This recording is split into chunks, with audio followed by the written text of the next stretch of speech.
Good morning, OVP Media. Shall start now. Okay. Okay. Oh, good day, OVP Media. Thank you for joining us today as we share a significant development regarding the fiscal performance of the Office of the Vice President for calendar year 2024. This is an affirmation of the OVP's steadfast commitment to transparency, accountability, and good governance. We are also pleased to formally introduce to you the newly appointed spokesperson of the Office of the Vice President.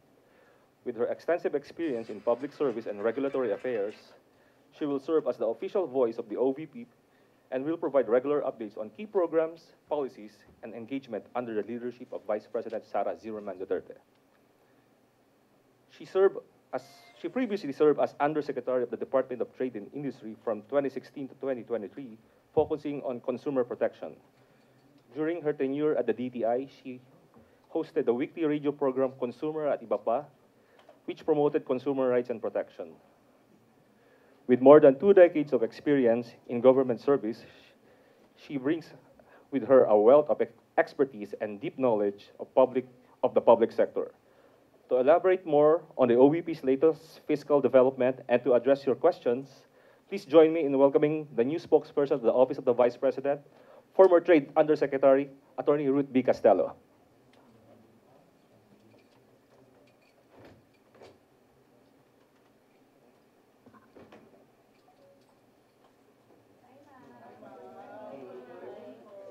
Ma'am, Attorney Castello, the floor is yours.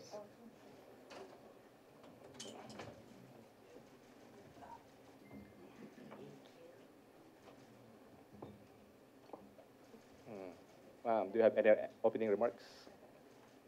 Okay. Of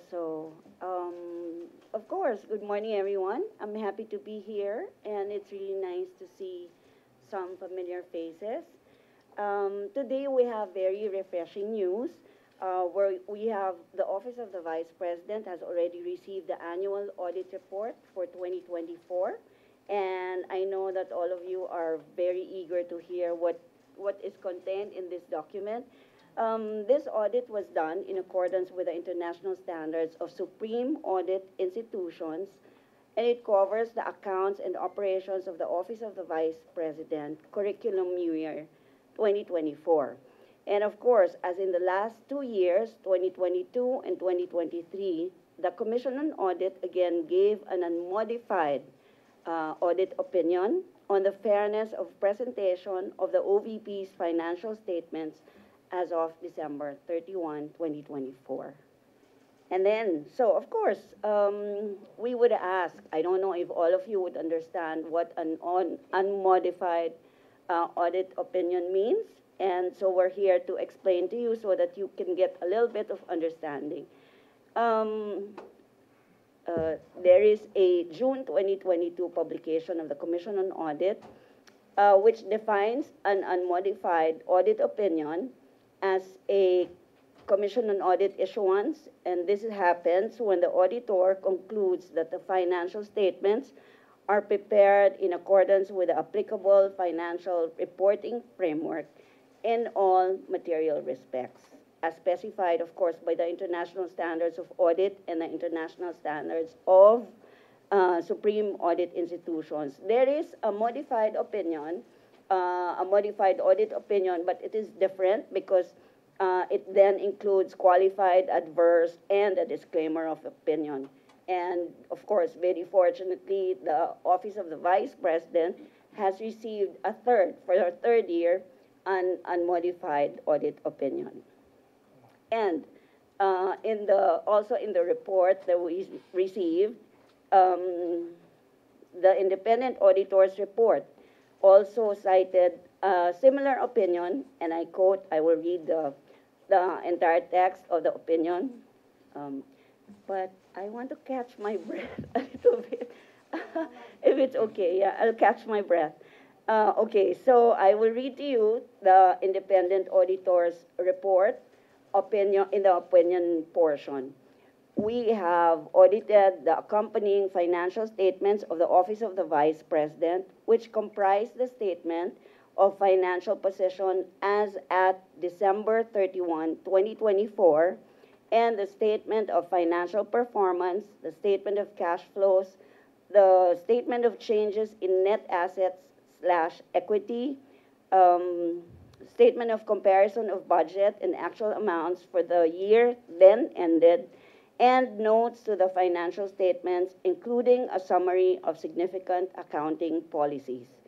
In our opinion, the accompanying financial statements present fairly in all material respects the financial position of the Office of the Vice President as at December 31, 2024, and its financial performance, the cash flows, changes in net assets slash equity, and comparison of budget, and actual amounts for the year then ended, and notes to financial statements, including a summary of significant accounting policies in accordance with the International Public Sector Accounting Standards. And this is signed by the Commission on Audit Supervising Auditor on May 16, 2025. So you'll see here, ladies and gentlemen, these opinions accompanying the Commission on Audit's 2024 Annual Audit Report for the Office of the Vice President is a confirmation of the Office of the Vice President's firm commitment to comply with all laws, existing rules and regulations, including audit guidelines, so that we can be transparent. This is, of course, for purposes of transparency and compliance, upholding the rule of law. Any questions? First question, Brad Mendoza, Manila Times. Mike, please. Of course, we talked before during the COVID sa DTI pa po, ma'am. Pero ma'am, why did you what did you convince yourself to be the new spokesperson of the OVP? And yan, hello. Mike, Check. Red, paulit na lang ng question. Ma'am, why did you decide po na maging spokesperson ng OVP? Did the Vice President approach you? And ano pong inyong magiging communication or magiging key communication thrusts in giving to the public the services of the OVP? Ano yung mga parang ipapaliwanag ninyo sa public?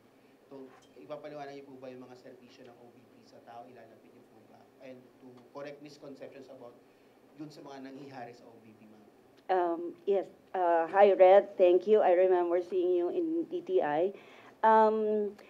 Actually, it was no convincing from the part of the Vice President or her staff. They did not need to convince me. I actually submitted an application for any position, for anything that I can do to help the Office of the Vice President. And I'm fortunate that I was given this trust and confidence.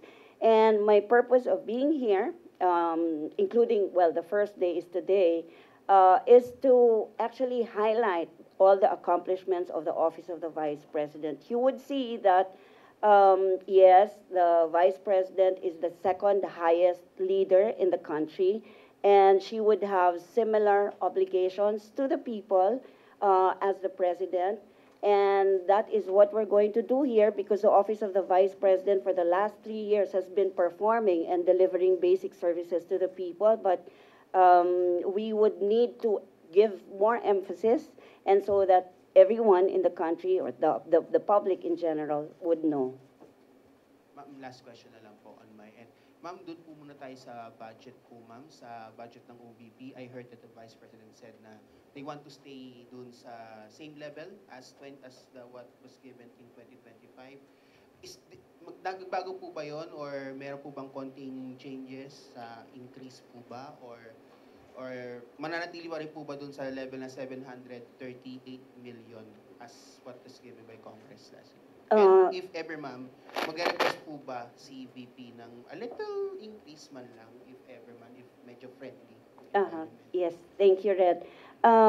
Yes, the Office of the Vice President retains the 733 million, I understand, with a little bit of increase to cover personal services and then other operation costs that will help them fulfill the mandate that they have. It's not a lot, And of course, it will be most welcome if Congress gives the office of the Vice President more than what we're asking for. Okay. Next question, Maricel Abdurrahman, GMA News. Doon muna po ako sa ano. So you will just speak for the institution, for OVP, That's not right. for VP Yes. really. No, not for the Vice Or- President, for the office of the Vice President as the institution. So para alam lang ho namin, ano po yung pwede namin itanong sa iyo on behalf of VP po? The OVP as the institution and official acts of the Vice President as the brand or as the leader of the office. So kunyari, if you will ask anything about her on her The Hague trip now, pwede po. If it's official. So we may ask you about that now? Her trip is personal this time. It's all cost on her, not an official trip whatsoever. Ma'am, yung kasi may fear before si VP na nung kinaltasan yung budget nila this year, is yung apprehension niya is yung pag-retrench ng mga employees, lalo na sa mga satellite offices, yung possibility po na may magsasara din mga SOs all over the country. May we have an update? Kasi isa po ito sa naging apprehension po niya. Meron nga po bang nagsara at meron nga po bang mga natanggal na employees? You would note that with the meager budget of the Office of the Vice President, they are still able to fulfill the promises that they made to the people, still serving the public, giving whatever they can. Pero syempre, working around that little budget, they had to close some satellite offices. Several have been closed already, and then some have been removed, the others transferred. Kasi pagka binawasan mo ng staff sa isang office na medyo madaming, I mean, if they have more than enough personnel, lilipat mo sa iba para makabawas ng personnel to make sure that the Office of the Vice President can still cover personnel services in the budget. That means the salary of the workers. You said, do we have an official data like how many offices have closed? And I will, Okay. Sige, yes, later, I will give ma'am. you that data, officially maybe later, after the interview. Ma'am, sorry, kasi laging ang nagko-comment sa Malacanang, it's Yusek Claire Castro. There's Attorney Abante of the Congress, so hindi naman ikaw yung pantapat ng VP sa kanilang dalawa. Well, I'm here as spokesperson for the Office of the Vice President. I am not here to sling any mud to anyone. And my marching order, actually, from the Vice President, is to be forthright in the message that I will need to convey. And these are the accomplishments and the projects, the programs, and what exactly is the Office of the Vice President doing for the country.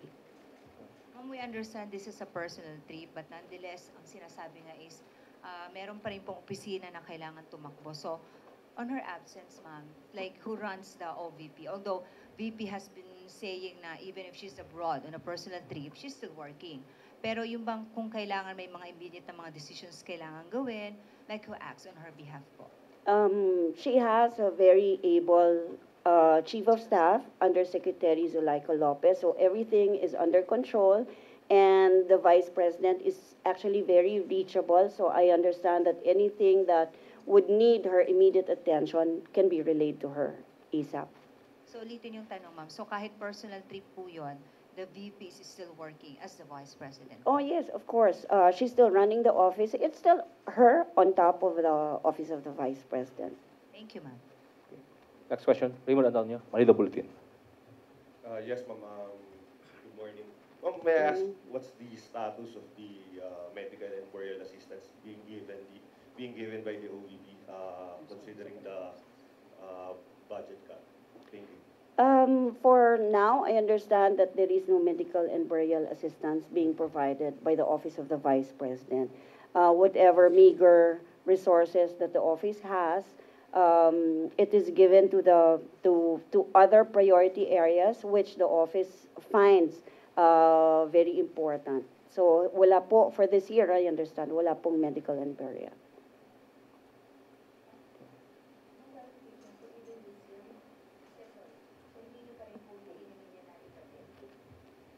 Hindi po. Okay. Next question, Ms. Bella Carriazo, Philippine Star. Ma'am, susukan ko lang ulit yung question ni Marisol regarding sa pagiging spokesperson niyo. So, kailan inalok sa inyo yung position, considering na, yun nga, sunod-sunod yung may na-appoint sa House, may na-appoint sa Senate, and nauna nga yung sa Malacanang. So, nag-decision ba ang OVP na magkaroon ng spokesperson dahil sa kanilang decision nga na magkaroon ng spokesperson o nauna na itong decision ng OVP na magkaroon ng spokesperson? Actually, maybe early this year, nung nag-signify po ako ng aking intention, pero hindi naman rin agad na aksyonan. Kaya medyo tumagal po ng tumagal. Ang raming nangyari sa Vice Presidente, marami pong dinaanan din ng opisina, so hindi po agad na aksyonan, and maybe at that time, hindi pa nila nakita yung need talaga. But even before Attorney Abante, even before Attorney Castro, Undersecretary Castro, bago pa po yun, nagsasabi na po ako, nag-signify na po ako. So, magiging regular po ang press con na-expect namin sa inyo? Depende po sa maro ng Office of the Vice President. Yeah, and we'd like to invite you also to our programs. We'll take you out in the field para makita nyo yung mga programa ng Office of the Vice President. Okay, next question, Camille Samante, TV5. Mike, please. Excuse me, I'll just make a correction doon sa employees that was asked about earlier. Yung mga in the satellite offices, hindi naman po sinara, pero naglipat doon sa mga mas murang lugar at saka maybe mas maliliit na opisina ng size ng office para makatipid at makatuloy-tuloy pa rin na makapag-trabaho yung mga tao sa satellite offices. Okay. Next question, Camille Samante, TV5. Good morning. I'm Camille po from, ma'am, I'm here. Oh, hi.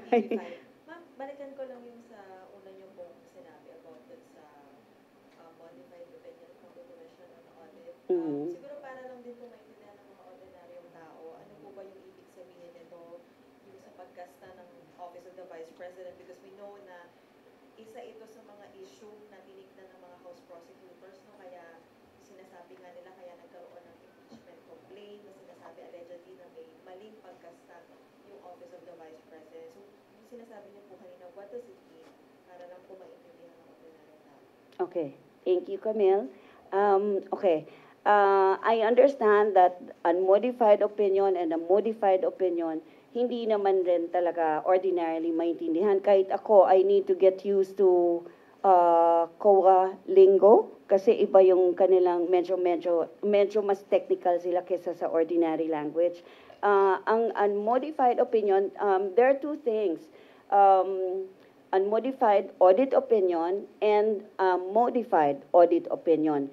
Itong modified and unmodified is applied to financial statements that are subject to audit.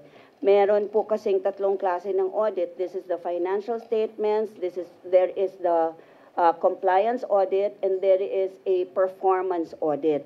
So ito pong modified and unmodified opinion are used only for financial statements. So dalawa lang yung magiging sagot ng COA dyan, whether it's modified or unmodified.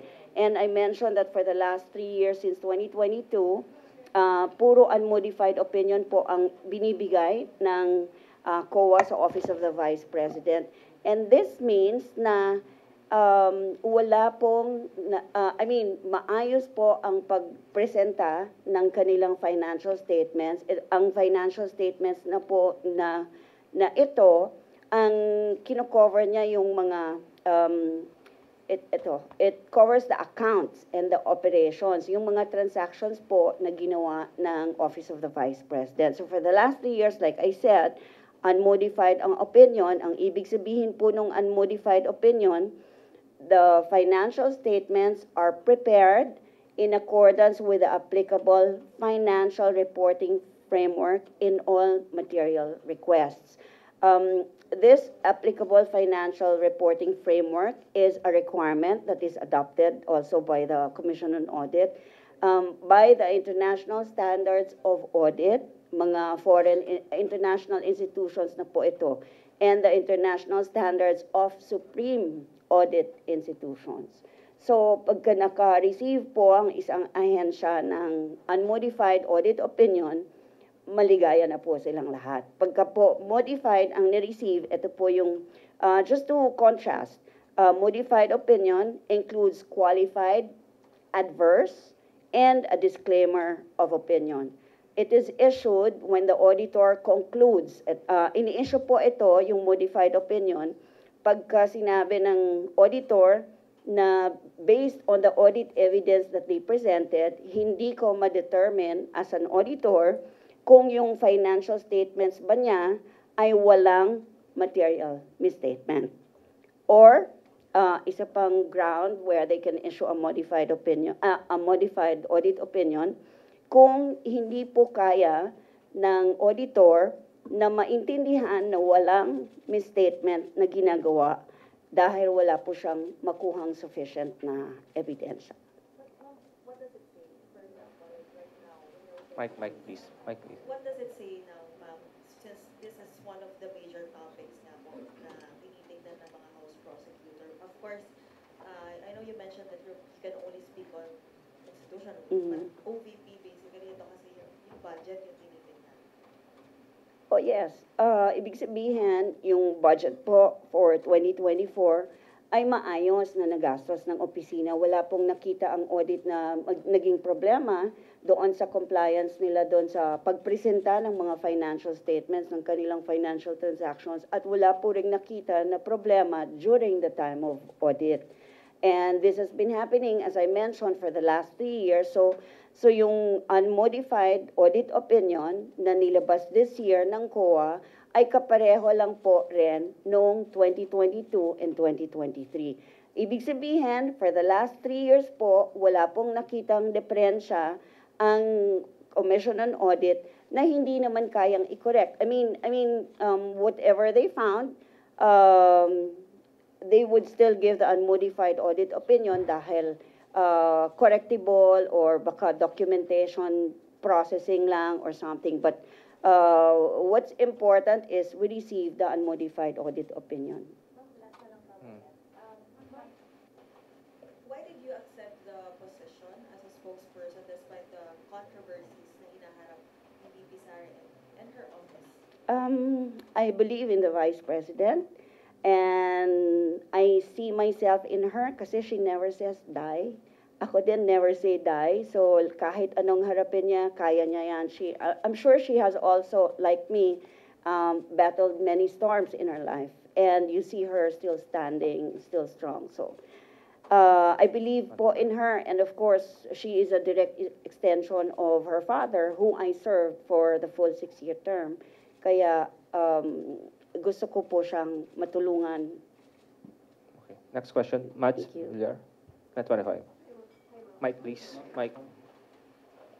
Paikot mo lang. Micah?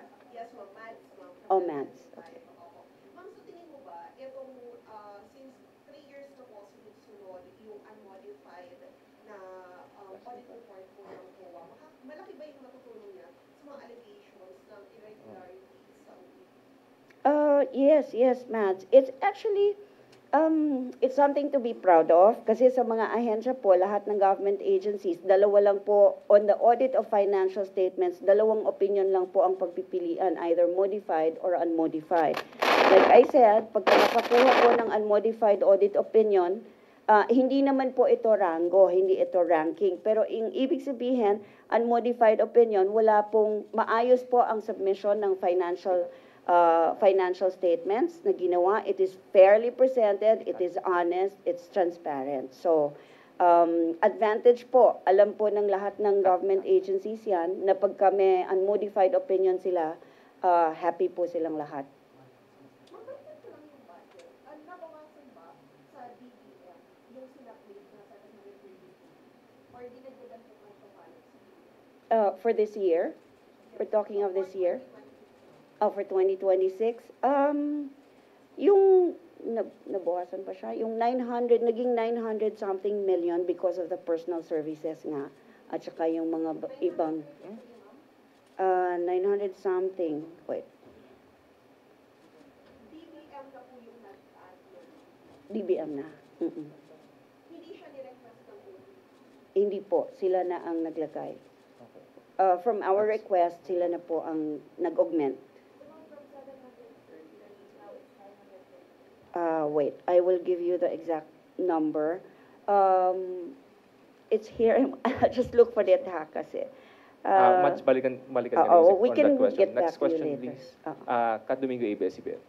Ma'am, good morning. I just want to be clarified because the COA in its website says that an unmodified opinion does not necessarily mean that there were no misstatements found during the audit, nor were there no uncorrected misstatements as the year end. In fact, in 2023, I believe the OVP, as you mentioned, also received an unmodified opinion, and yet the COA flagged the low budget utilization for the Magnegosyo Kaday program, and it also flagged several deficiencies in the Pagbabago campaign. My question, what changes were made in terms of the absorptive capacity of the OVP as well as the implementing rules of the Pagbabago campaign to make sure that the former irregularities flagged by the COA, despite the unmodified opinion, will no longer be flagged in the future? This is for 2023. Okay, we are right now on the audit annual report for 2024. So if you want to know about 2023, we'll get back to you No, ma'am. later. I wanted to clarify my question. What changes were made in the implementation of the program to make sure that the things that were flagged in the 2023 utilization were no longer an issue in the 2024 budget? Okay, so for the 2024 budget, there are also some observations made by the Commission on Audit, similar to what was done in 2023. And of course, the manual of operations for these programs, like the Magnegosyo Taday, are always revisited and then improved for the following year. And that's what we're doing now. As a matter of fact, also in the 2024 annual audit report, there were still some observations that the office is given 60 days to submit the corrections or whatever remedial actions were taken by the Office of the Vice President. But notwithstanding these observations, the final opinion of the Commission on Audit remains to be the unmodified opinion, because these observations are maybe not, I don't know if minor is the correct word, but it means that the observations can still be corrected and do not actually affect the entire presentation of the financial statements. Okay. Follow-up Last two questions, Sorry, please. follow-up question lang po. Why were you so keen on applying to the OVP for any position? And can you give us an update on the status of your exit with the Marcos administration, particularly after you were placed on floating status with the TTI? Para lang po walang loose ends. Oh, yes, of course. What was your term? Why was I so... Keen on Keen. joining the OVP regardless of any Oh. position. Okay, so let me begin by saying that I left the Department of Trade and Industry in December 2023. And yes, I was placed on a floating status for, how do I say it? I was head of the I was undersecretary for the Consumer Protection Group, and I did something that any honest working official in the government will do. And I was put in hot water for that. And so I was floated, and then I eventually left the department in December, several months after. And me being keen on being the spokesperson of the Office of the Vice President is my way of returning or giving back to the country what I know it deserves and what I know that it needs. It was not a good separation from the department, because I was doing what was right and I was doing what the country needed. So that's the story. Last two questions. Jason, Hi, ma'am. last two questions. Hello, ma'am. Jason po ng SMNI News. Ma'am, nagkausap na po ba kayo ni Vice President Sara Duterte at ano yung feeling niya sa iyo bilang spokesperson po ng Office of the Vice President? The instructions are, number one, I am not an attack dog. Not being an attack dog, I will not go on the offensive. I will just report. I'll be straightforward, report on what message the Office of the Vice President needs. And that's basically it, actually. No other instructions. Well, of course, except that I will need to be firm when I need to be firm, but I need to be soft as well when I need to be soft. So. I know you accepted Mm-hmm. the responsibility as the spokesperson, pero may pressure po ba sa inyo na kayo po ay tumatayo bilang spokes ng OVP? Pressure in what sense? Sorry. Sa gitna po ng mga issues, controversies, I think it's po sa office. No, because I believe in the leader, and the leader can handle it herself, right? I'm just a support staff, backup, cheerleader. Yeah, but I've been there, I've done that. So, but this interview is really not about me. It's about the Office of the President. So, maybe Vice we can President. go back. Okay, thank you po. Tawad ba? Last pa. Giselle, okay. Jimmy. Hello po, ma'am. Just want to clarify, under the proposed 2026 budget of the OVP, will the OVP still be seeking confidential funds po? No. No, Bakit ma'am. po? Hindi na po. Kung gusto nila magbigay, okay, pero hindi na po hihingi ang Office of the Vice President. Okay. The last question na to. Marisol. Sola. Yeah.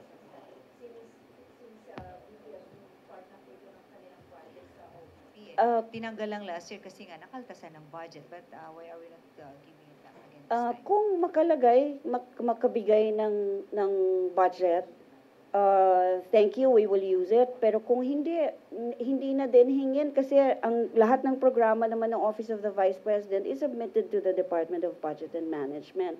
So kung yung hindi na nila ipipilit. Okay. Thank you, OBB Media. Salamat. That's last. Yusek, one last. Si JC po mag-decide. Sige, one last na to. Boss This is last. Magsambal from Rappler. The Duterte bloc seems to align with Senate President Cheese Escudero. Have there been talks about the impeachment trial between the Duterte allied senators and the OVP? So in case a trial pushes through, how is the Vice President preparing for that scenario? Oo nga. It's Attorney Michael Poa who handles the impeachment. He will be the spokesperson for the impeachment case. So, my authority is limited to the Office of the Vice President. Okay. So, Okay, salamat po. Salamat po sa pagpunta. thank you. Yun pa lang to. Hi. Good. Sit nurse lang. Si JC. Ma'am, dapat may regular kay Quick lang.